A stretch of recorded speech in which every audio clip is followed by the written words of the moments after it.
c'était vendredi. Le préfet condamne les nouvelles violences, dégradations dans la métropole de Dijon et à Beaune. Dizaines de voitures incendiées, des commerces pris pour cible. Et donc, là, les photos, c'est la place d'Arcy. Ok. Et puis par la suite, quartier Junot à Dijon, c'est dans le quartier nord. Alors, oui, effectivement, ça fait un peu peur. Et puis, la fin de toute chose était proche. Vous connaissez la collapsologie? Oui. Ok, ouais, il y a peut-être des collapsologues ici. Collapsologie, la théorie de l'effondrement global et systémique de la civilisation industrielle, considérée comme inéluctable. C'est un mot fort, inéluctable. À plus ou moins brève échéance et les alternatives qui pourraient lui succéder. Et puis il y a des philosophes aussi comme Hegel qui avaient parlé de ces cycles, donc montée et effondrement des sociétés. Et puis il y a, vous pouvez voir, donc vous ne pouvez pas voir dans le dessin, mais il y a des réactions différentes. Donc à cette pensée. Et donc ça peut faire peur, ça peut être le déni, ça peut être la réponse philosophique, ça peut être une réponse hédoniste. Mangeons, buvons, par demain nous mourrons. Et alors, donc en vue de tout cela, notre passage ce matin, effectivement, ça parle de la fin. Okay. Et puis, mais aussi d'un nouveau commencement. Pour cela, je vais embaucher la jeunesse.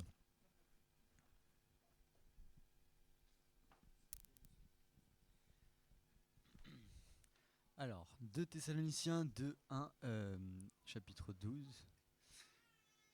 Non, c'est l'inverse, pardon. 2, versets 1 à 12. Au sujet de la venue de notre Seigneur Jésus-Christ et de notre rassemblement auprès de lui, nous vous le demandons, frères et sœurs, ne vous laissez pas si facilement ébranler dans votre bon sens, ni troubler par une révélation, un message ou une lettre qu'on nous attribuerait et qui prétendrait que le jour du Seigneur serait déjà là. Que personne ne vous égare d'aucune façon, car ce jour n'arrivera pas avant qu'éclate le grand rejet de Dieu et que soit révélé l'homme de la révolte qui est destiné à la perdition, l'adversaire qui s'élève au-dessus de tout ce qui apporte le nom de Dieu et de tout ce qui est l'objet d'une vénération religieuse. Il ira jusqu'à s'asseoir dans le temple de Dieu en se proclamant lui-même Dieu. Je vous disais déjà cela lorsque j'étais encore chez vous. Ne vous en souvenez-vous pas ? Vous savez ce qui le retient pour l'instant, afin qu'il ne soit révélé que lorsque son heure sera venue. Car la puissance mystérieuse de la révolte de Dieu est déjà à l'œuvre, mais il suffira que celui qui le retient jusqu'à présent soit écarté pour qu'alors soit révélé l'homme de la révolte. Le Seigneur Jésus le fera périr par le souffle de sa bouche, et le réduira à l'impuissance au moment même de sa venue. La venue de cet homme sera grâce à la puissance de Satan, avec toutes sortes d'actes extraordinaires, de signes impressionnants et de prodiges trompeurs. Il usurera de toutes les formes du mal pour tromper ceux qui se perdent, parce qu'ils sont restés fermés à l'amour de la vérité qui les aurait sauvés. Voilà pourquoi Dieu leur envoie une puissance d'égarement pour qu'ils croient au mensonge. Il agit ainsi pour que soient condamnés tous ceux qui n'auront pas cru à la vérité et qui auront pris plaisir au mal. Merci Nathan. Donc un passage sombre, sobre. Et puis là, oui, effectivement, ça parle de la fin, mais aussi implicitement d'un commencement, nouveau commencement. Et puis ici, c'est une prophétie, et c'est une perspective spirituelle sur les choses, pas simplement sur le monde physique, matériel, mais qu'est-ce qui se passe dans les coulisses, derrière le rideau. Et puis c'est la prophétie de l'Antichrist. Jean, il l'appelle comme ça. Un homme plus égoïste, plus cruel, plus puissant, plus séducteur qu'un Hitler, par exemple. Ouais. il s'élèvera pour régner sur la planète, pour éloigner autant de monde que possible de Dieu. Bon, le passage, tout est clair, il y a des questions, et puis on peut... Ça va, Nicolas? Ok, c'est bien. Ouais. Alors, dans le livre des Actes, Paul, il formait des disciples, en fait, et puis dans cela, il dit, c'est au travers de beaucoup de souffrances. Donc, ce n'est pas une vie sans souffrance, mais à travers de beaucoup de souffrances qu'il nous faut entrer dans le royaume de Dieu. Ici, Paul, il parle effectivement pas de la fin du monde, mais la fin de la souffrance.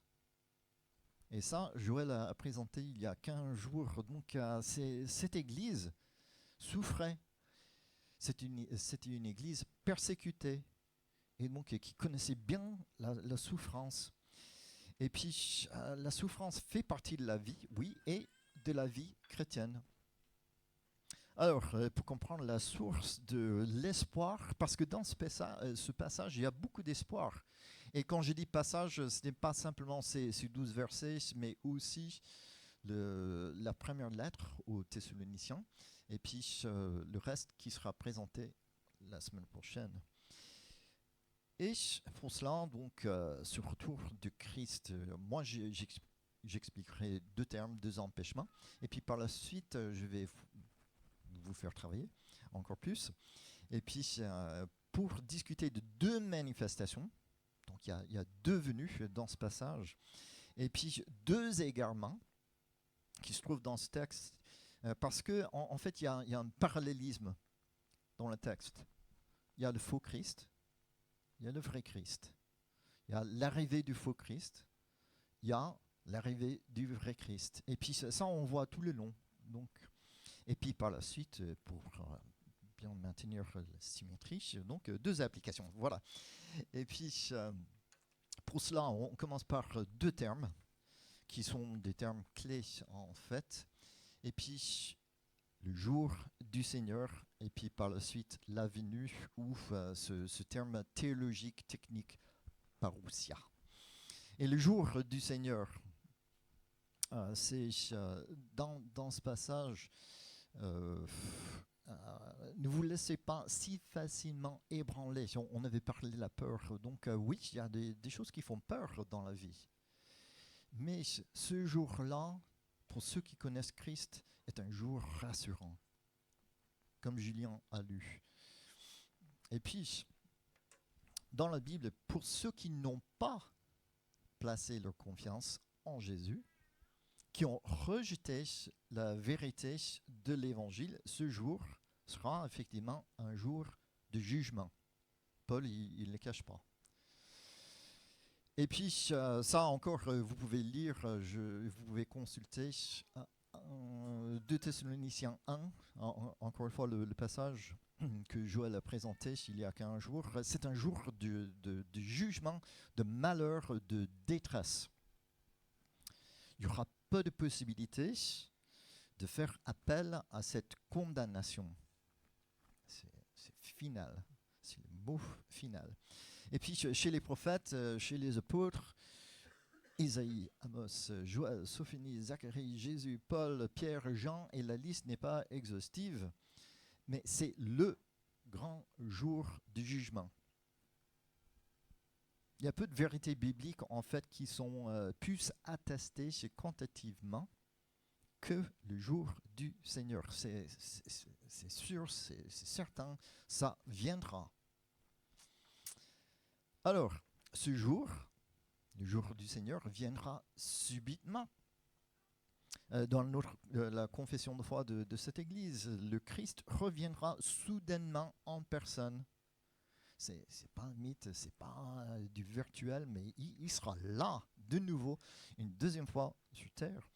Et c'est pas la peine de chercher la date ou autre, parce que Jésus lui-même, il a dit, quant au jour et à l'heure où cela se produira, personne ne les connaît, ni les anges du ciel, ni même le Fils, quand il était ici sur terre. Personne sauf le Père, et lui seul. Et le Père, il sait, tenir le secret. Voilà, donc pour ceux qui vivent, par contre, dans la vérité, cette vérité qui est la grâce qu'on peut recevoir par la foi en Jésus-Christ, en plaçant notre confiance en lui, là, c'est tout le contraire. C'est tout le contraire. Parce que ce jour, c'est un jour de délivrance. C'est un jour de soulagement. La souffrance, comme nous avons lu, la souffrance n'existera plus. Plus jamais. Et donc, ce jour, ce sera un jour de fête. Un jour de joie. Un jour d'exultation. Et les mêmes prophètes, ils ont attesté ça. Et le jour du Seigneur sera un jour déclencheur dans un sens. Il va déclencher toute une suite d'événements. Et puis, car théologiquement, le jour du Seigneur, oui, il y a un jour de 24 heures, mais c'est que le début. C'est le commencement. Et puis par la suite, ça comprend aussi la période entre la deuxième venue de Jésus et la fin d'un temps qu'on appelle millénium, 1000 ans. Et ça, vous verrez dans l'Apocalypse 19 et 20. Alors, parce que ce jour, oui, c'est un jour hyper important, parce que ce sera la fin de l'injustice, quelque chose qu'on attend tous avec impatience, et puis aussi la fin de la souffrance du peuple de Dieu. Alors, Jésus, le Tout-Puissant, il va revenir. Et puis Jésus, le Tout-Puissant, qui, par exemple, si vous vous souvenez de l'histoire, donc ils étaient dans le bateau, il y avait la grande tempête, et puis Jésus, il dehors. Les disciples, les apôtres, ils étaient tous inquiétés, et eux, ils étaient des pêcheurs, donc ils connaissaient bien la mer, mais la tempête rageait. Et puis Jésus s'éveille, dit « Silence, tais-toi ». Et la tempête lui obéit. Et de même, ici, le Seigneur Jésus fera périr l'homme de la révolte par le souffle de sa bouche. Simplement, sans lever le petit doigt, il est tellement puissant, il est tellement capable, il est maître de la situation, et il dira simplement un mot, et ça sera la fin de cet homme de la révolte. Et donc, pour nous,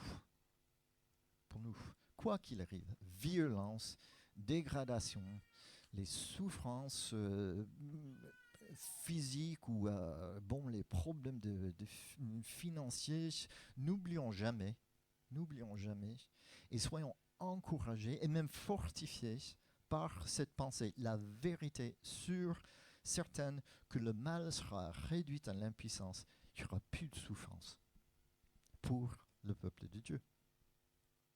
C'est une bonne nouvelle? Je crois bien. Car cette bonne nouvelle, Jésus sera complètement, indiscutablement, puissamment, éternellement victorieux. C'est une bonne nouvelle. Et puis, une autre bonne nouvelle, le jour du Seigneur inaugurera un règne de justice. On avait parlé de ça aussi. Justice, un règne de paix. Car lui, Jésus, est effectivement le roi des rois, le Seigneur des seigneurs. L'empereur du monde sera venu en personne pour régner. Ça, c'est une bonne nouvelle. Paul, il donne deux événements qui doivent se produire avant le jour du Seigneur, donc l'arrivée de l'homme de la révolte et l'apostasie. Donc ça c'est notre deuxième terme clé. Apostasie, défection, rébellion, l'abandon. Si vous voyez les erreurs d'orthographe, oui, ce sont des fautes de frappe. C'est un petit problème génétique chez moi, donc l'orthographe. Voilà. Mais, ok, je vais tester vos connaissances bibliques. Pourquoi vous vous souvenez du roi Akab, roi d'Israël? Et puis, il y a le prophète Élie. Beaucoup de miracles qui se passent dans cette période-là. Pourquoi la lutte entre le roi Akab et le prophète Élie prend un tiers du livre d'un roi, selon vous? Ça prend beaucoup de place quand même. Il y a d'autres qui n'ont que quelques versets, mais pourquoi cette histoire-là est tellement importante? Oui, Constance.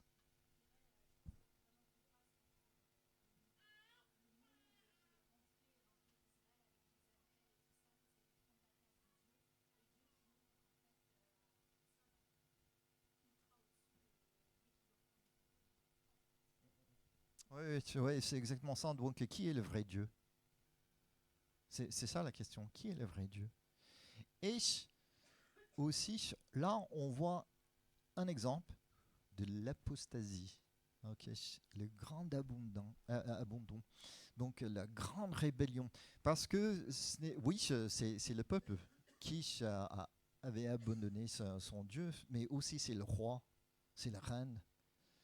Et donc, tout le peuple par la suite donc, avait rejeté Dieu pour suivre un faux Dieu, Baal.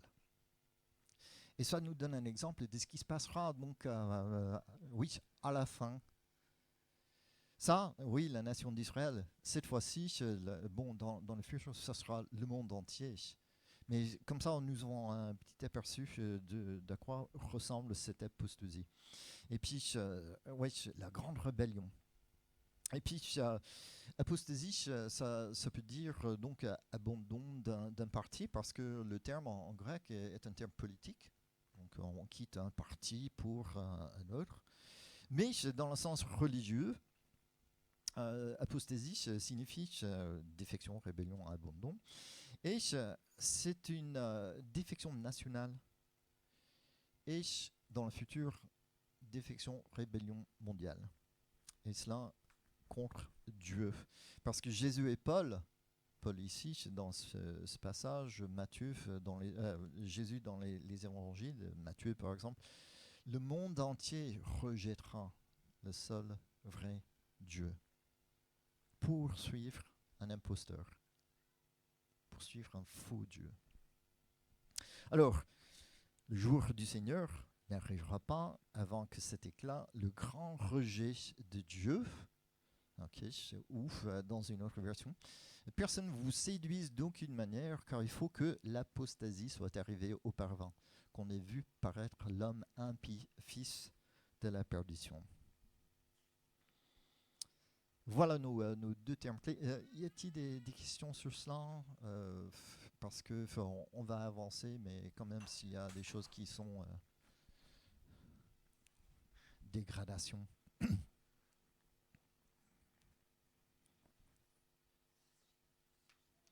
Ok.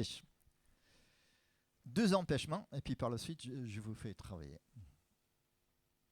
Deux empêchements. Ici, c'est la partie compliquée. Comme si le reste était clair, mais franchement, il y a des érudits qui disent que ces deux versets sont les versets les plus compliqués dans tous les écrits de l'apôtre Paul. Merci Julien et Bruce qui m'ont contacté. Est-ce que tu pourrais prendre ce passage parce qu'il est un peu... Ouais, alors, quand j'écris à mes collègues qui œuvrent dans des pays fermés, je dois faire attention à mon langage.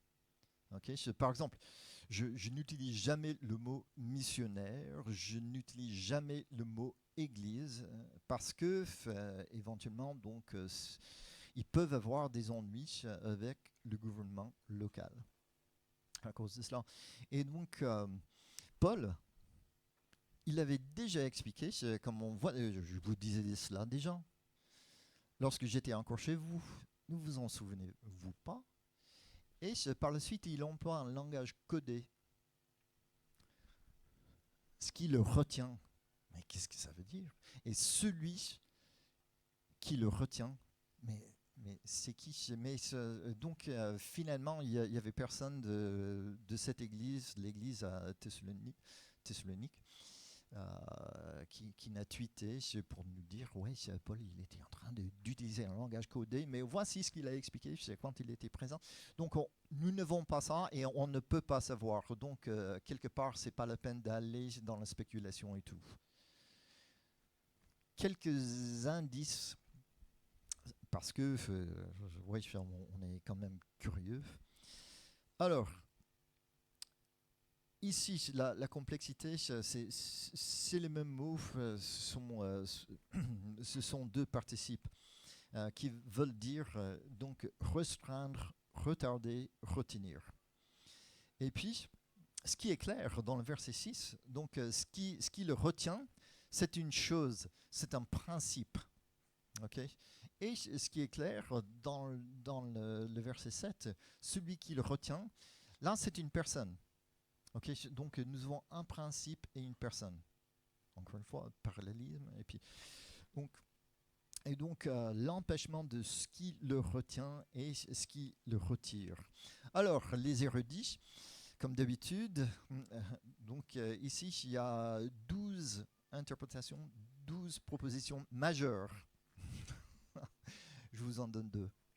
Et puis par la suite, nous allons voter. Donc,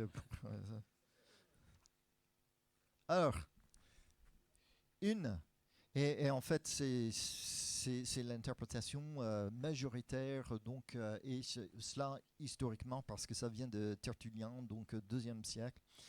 Et puis, c'est l'Empire romain, donc le principe, par extension, une variante, donc le gouvernement.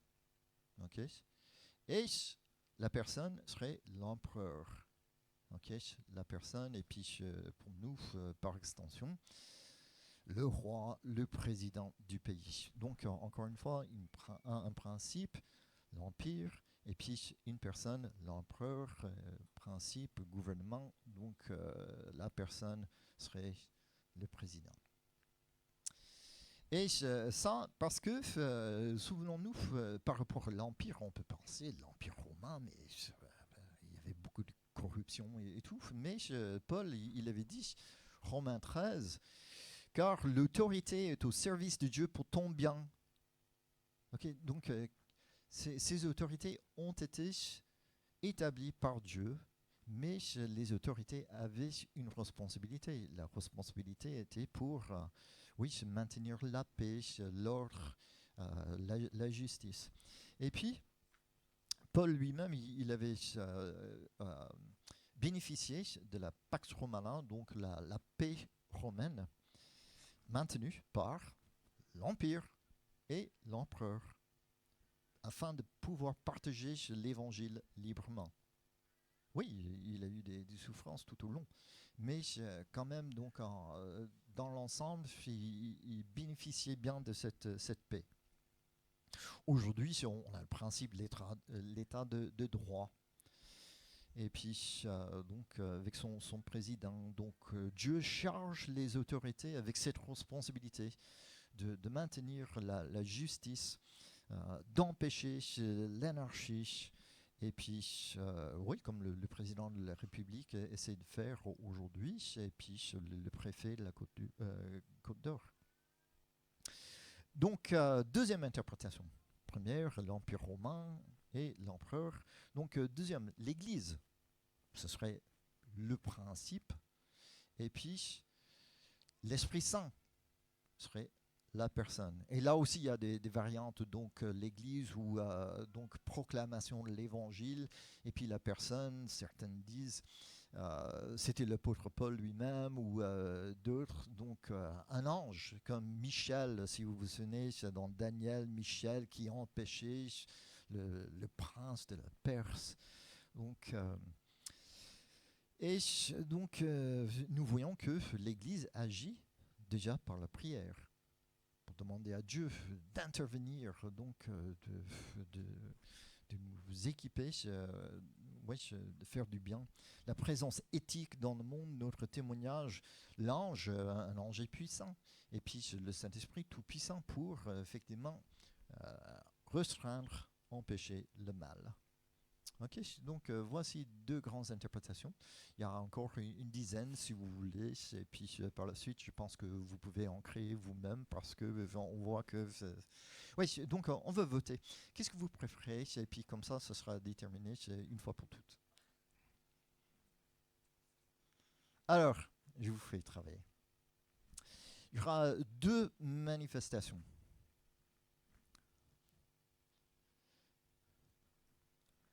Manifestation, la parousia. Donc parousia, c'est la venue du Christ authentique. Ça, on voit, on fait le lien donc entre ces deux lettres. Le même mot se trouve dans 1 Thessaloniciens 5.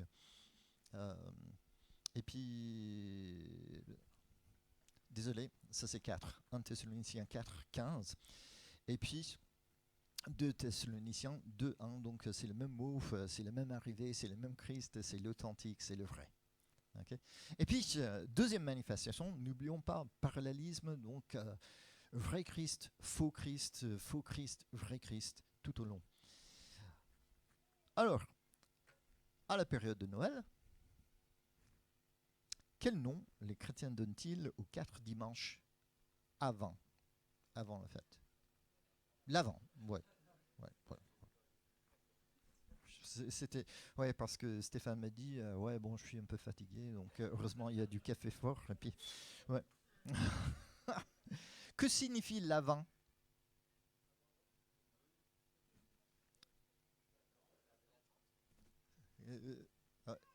Ouais, le attente. On est en train d'attendre, mais on attend quoi? Et puis, comme on a dit, la venue. La deuxième venue du Jésus. Ça, c'est la parousia, l'arrivée, l'apparition, l'avènement. Et puis, donc, Paul, il emploie ce mot les 2 fois, et c'est le même mot pour les 2 Christ, le vrai et le faux. Parce que vous voyez, le faux, c'est l'imposteur. Donc, il essaie d'imiter ce que fera le vrai. Il fait d'une manière imparfaite, mais c'est quand même, donc, il essaie de le faire. Alors, vos groupes, parce que nous avons 9 tables. Voilà ce que vous allez faire. Le groupe 6, à ma gauche. Ce n'est pas un groupe 666, mais c'est le groupe 6.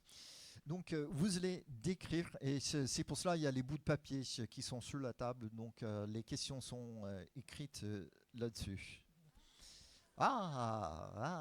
Ok. Donc, vous avez les versets 2 Thessaloniciens 2, 3 à 4 et 9 à 10, et donc décrire le faux Dieu, le faux Christ, l'homme de la révolte dans ces versets. Il aura quel trait de caractère, que fera-t-il? Ok, c'est clair. Donc, et Quentin, tu peux consulter Lucie si tu as besoin de l'aide pour cela. Voilà. Et puis, le groupe 7, ce côté. Vous avez ces versets-là, donc vous pouvez les voir. Là, vous entrez dans le passage présenté il y a 15 jours et notre passage aujourd'hui. Et puis, pour cela, décrivez l'arrivée du Christ authentique et aussi quelles seront les conséquences pour ceux qui ne croient pas, ceux qui ont rejeté la vérité, et quelles applications Paul donne-t-il en vue de cette vérité? Okay? Donc les conséquences pour ceux qui ne croient pas, et aussi des applications. Alors, il y a aussi 2 égarements. Et ça, c'est pour le groupe. Vous avez le groupe 3, c'est ça? Oui. Ok. Et donc, vous voyez le passage, donc les versets 10 à 12. Expliquez les raisons. Et franchement, pour vous, ce sont les questions les plus difficiles. Ok. Donc, bon courage. Pour cela, expliquez les raisons possibles pour lesquelles Dieu leur renvoie une puissance d'égarement. Ouf. Et pouvez-vous penser à d'autres exemples bibliques où Dieu a confirmé les gens dans leur rejet de la vérité? Ok, interprétation possible et aussi d'autres passages qui parlent du même sujet. C'est compris? C'est parti, vous avez 5 minutes. Top. Oui, et donc peut-être les... assez de temps, bien sûr, mais c'est quand même comme ça, donc on a pu réfléchir donc au passage et puis voir, parce qu'ici, il y a quand même des choses qui sont claires. Et quand on étudie, techniquement, c'est l'eschatologie, les choses de la fin. Donc, on entre dans la spéculation de ce qu'on ne peut pas savoir, mais on essaie quand même parce qu'on est titillé. Et puis, mais ici, qu'est-ce qu'on peut savoir? Qu'est-ce qu'on sait? Qu'est-ce que le texte dit? Et puis, on veut mettre l'accent sur cela. Alors, on va commencer par le groupe 6. Et puis, chiffre de l'imperfection, je suis désolé. Mais donc, chaque table va simplement partager une chose par rapport au faux Christ, cet homme de la révolte. Et puis, donc, cette table-là.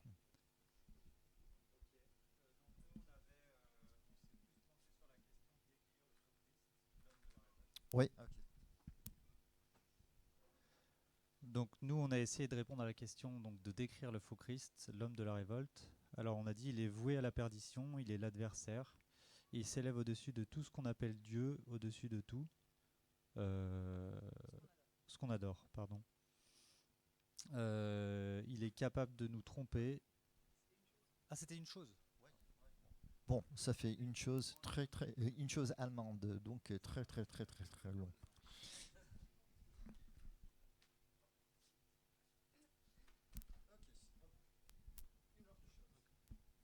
Du coup, je dirais plus sur forme d'image, un puissant influenceur, trompeur, comme dans les réseaux sociaux, mais quelqu'un qui, voilà, qui pousse les gens vers le mal et qui est puissant et voilà.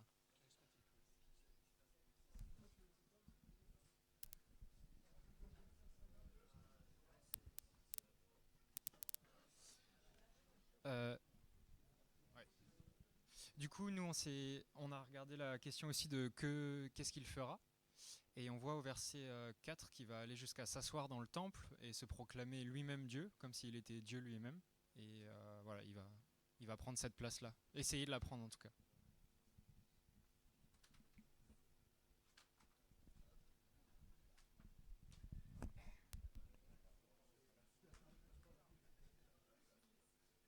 Oui, vous voyez, on n'a pas de nom, on ne sait pas qui c'est, mais Jésus a dit, vous les reconnaîtrez à leurs fruits. Et puis ici, nous avons une description claire de qui c'est, destiné à la destruction, un adversaire comme Satan, c'est le même mot, s'élèvera au-dessus de tout Dieu. Il fait écho du roi de Babylone. Vous pouvez chercher Ésaïe 14, le roi de Tyr, Ézéchiel 28.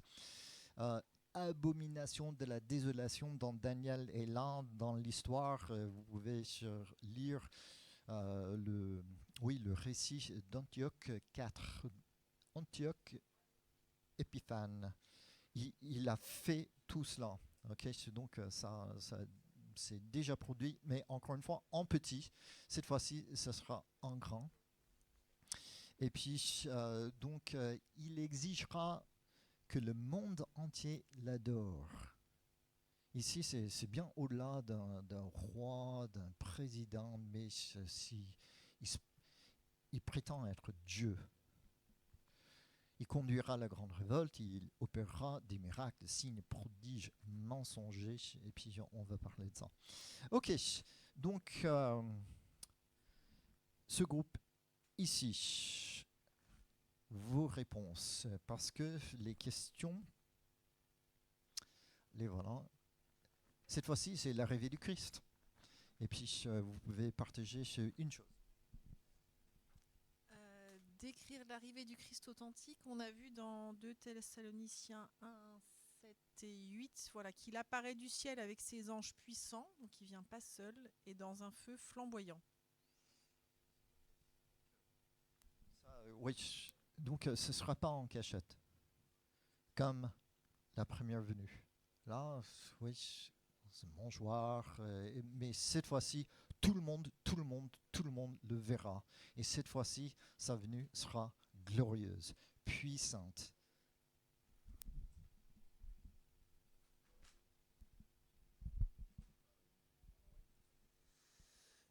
Les conséquences pour ceux qui ne croient pas, donc c'est pareil, c'est les mêmes versets. Puni, ruine éternelle et loin de la présence de Dieu. Oui, encore une fois, c'est sobre et puis ça fait réfléchir. Donc ici, Merci. Et donc pour les applications en vue de cette vérité, on ne doit pas se troubler. Il y a les faux signes, il y a les paroles, etc. Même nos propres pensées, ça ne doit pas nous troubler. On doit rester focalisé sur la Bible parce qu'en fait, on connaît la finalité. oui, donc vu de tout ce qui se passe et tout ce qui se passera, on peut être serein, tranquille, parce qu'il y a cette vérité qui est sûre et certaine, bien qu'il y ait des souffrances, des problèmes dans la vie. Troisième groupe, donc le groupe 3, oui, groupe 7, on parlait de Dieu, chiffre de la perfection. Et puis ici, c'est le groupe 3, Trinité. Nous, ce qu'on a trouvé, c'est que, en fait, ils ont été fermés à la vérité. Ils l'ont pas entendu la première fois. Et du coup, par question de justice, Dieu il leur envoie des puissances d'égarement. Et du coup, on peut citer le verset 12 qui répond bien à la question. Il agit ainsi pour que soient condamnés tous ceux qui n'auront pas cru à la vérité et qui auront pris plaisir au mal. Voilà. Et je laisse la suite à nos...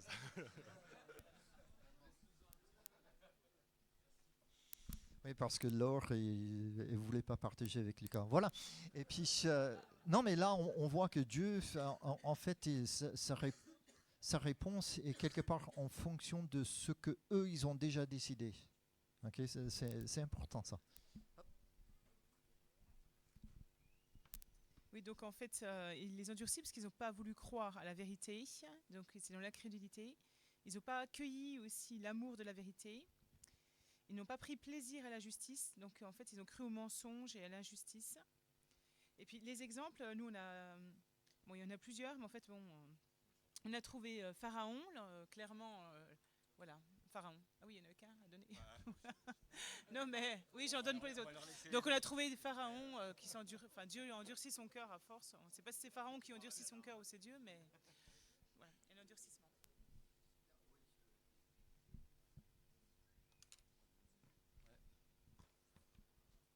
Bon, on n'a pas grand-chose à rajouter par rapport à Lucas qui a dit beaucoup de choses sur le début. Donc par rapport au... nous aussi on avait Pharaon comme personnage, parce que c'est vrai que là c'est clair que...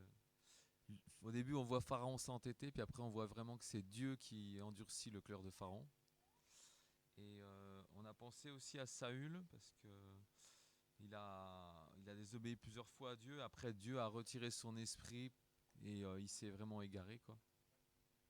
Voilà. Et puis Aussi il y a un passage intéressant là-dessus, c'est dans Jean 12. Je sais pas, tu l'as, Lucille? Dans Jean 12, en fait, il y a Jésus qui cite Ésaïe, parce que la foule ne croit pas en lui. Et il cite Ésaïe qui disait il a aveuglé leurs yeux, il a endurci leur cœur pour qu'ils ne voient pas de leurs yeux, qu'ils ne comprennent pas de leur cœur, qu'ils ne se convertissent pas, et que je ne... J'ai perdu mon passage. Je ne me révèle pas, ou un truc comme ça.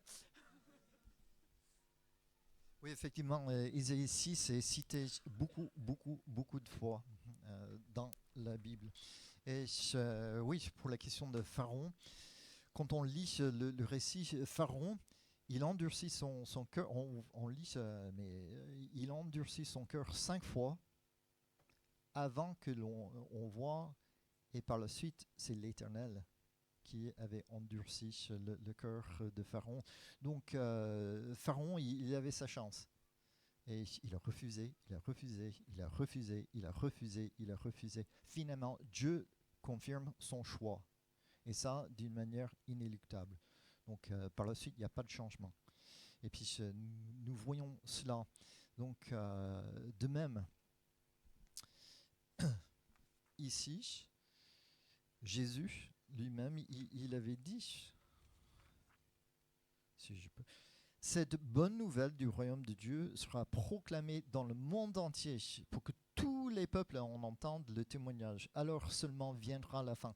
Donc visiblement, tout le monde aura eu l'occasion de décider, est-ce que je suis Jésus ou non? Et puis par la suite, on voit que Dieu envoie cette puissance de déception pour confirmer le choix de la personne. Et puis ça, encore une fois, d'une manière définitive. Alors, oui, Kimuel.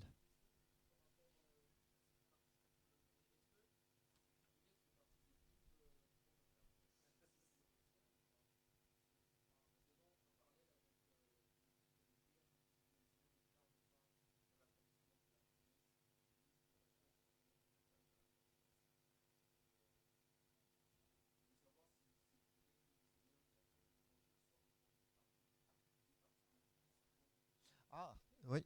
Euh, oui, quelque part, on avait parlé de l'Église comme principe, et puis la personne comme l'apôtre Paul qui prêchait l'Évangile, mais ça peut être aussi le peuple de Dieu qui prêche l'Évangile, mais ce qui est sûr, donc, tous les peuples du monde auront entendu parler de Jésus, et puis avant la fin. Ça, Jésus, il est dit très clairement. Donc, les gens, ils auront décidé. Okay? Et puis, par la suite, Dieu confirme la décision. Ce que nous voyons, nous avons vu le faux Christ, mais le vrai Christ. Alors, ça, c'est un passage bouleversant, puissant. Parce qu'ici, nous avons une description du vrai Christ. C'est Jean qui raconte, donc c'est une révélation. Je vis le ciel ouvert et voici, il y avait un cheval blanc. Son cavalier s'appelle Fidèle et Véritable. Donc, on voit un nom. Il juge avec équité, il combat pour la justice. Ses yeux flamboient comme une flamme ardente. Sa tête est couronnée de nombreux diadèmes. Si on veut reconnaître le vrai Christ, c'est ici. Il porte un nom gravé qu'il est seul à connaître. Il est vêtu d'un manteau trempé de sang. La croix, son sang versé pour tous. Il s'appelle la parole de Dieu. Jean 1. Les armées célestes vêtues de lin blanc et pur le suivent sur les chevaux blancs. De sa bouche sort une épée aiguisée pour frapper les peuples. Il les dirigera avec un sceptre de fer, une épée aiguisée. Donc, du souffle de sa bouche, l'homme de la rébellion sera anéanti. Il va aussi écraser lui-même le raisin dans le pressoir à vin de l'ardente colère de Dieu Tout-Puissant. Et sur son manteau, sur sa cuisse, est inscrit un titre. Ensemble, Roi des rois et Seigneur des seigneurs. Et ça, c'est notre Seigneur Jésus. Et puis, donc, les deux égarements, on en avait parlé. Vous pouvez aussi regarder, il y a le prophète Michée au temps du roi Akab, et il raconte, oui, c'est comme Akab, il avait décidé, il avait refusé, et puis par la suite, Dieu envoie donc un esprit de mensonge pour décider sa fin. Et puis, donc les applications.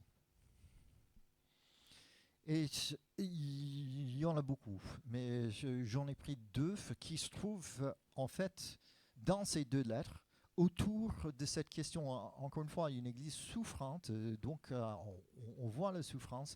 Et puis face à cette souffrance, Paul, il met l'accent sur l'arrivée de Jésus, passage que Julien a lu, la mort ne sera plus. Il n'y aura plus ni deuil, ni plainte, ni souffrance. Et regardez cela. Donc, ces paroles sont vraies et entièrement dignes de confiance. On peut compter dessus. Et c'est pour cela que c'est une bonne nouvelle pour ceux qui connaissent Jésus. On peut compter dessus. C'est du béton. C'est répété dans les Écritures. Et puis, les deux choses, encouragement et deuxième chose, c'est étrange, mais faites du bien.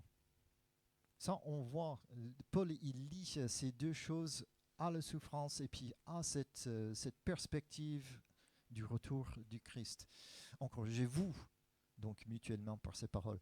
Mettons le casque de l'espérance du salut. Ça protège les pensées anxieuses, les pensées inquiétantes, vu l'état du monde et tous les problèmes et mes problèmes personnels et tout.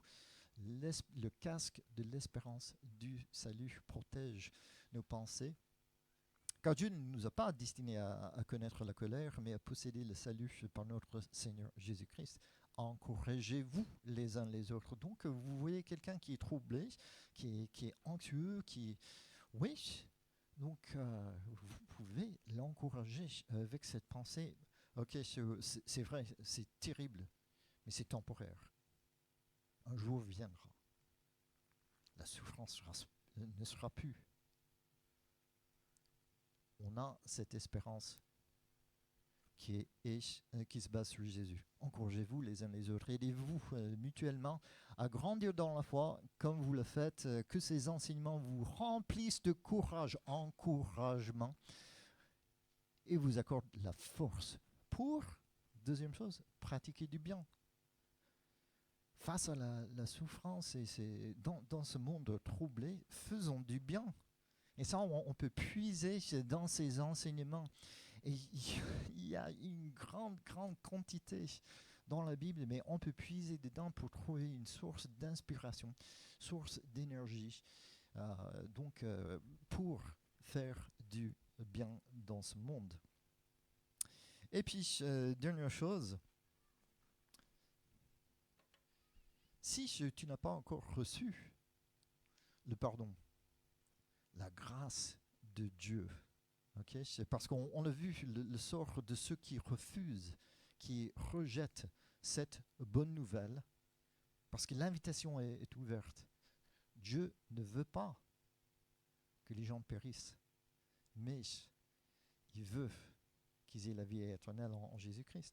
Et donc, je vous encourage à en discuter avec quelqu'un ici pour voir, ok, mais ça implique quoi? Donc, ça se fait comment? Donc, c'est quoi la grâce?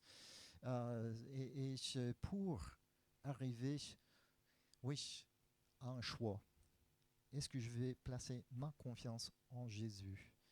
Et comme ça, ce jour du Seigneur devient un jour de fête, d'exultation, de joie, l'arrivée de notre bien-aimé Jésus. On prie.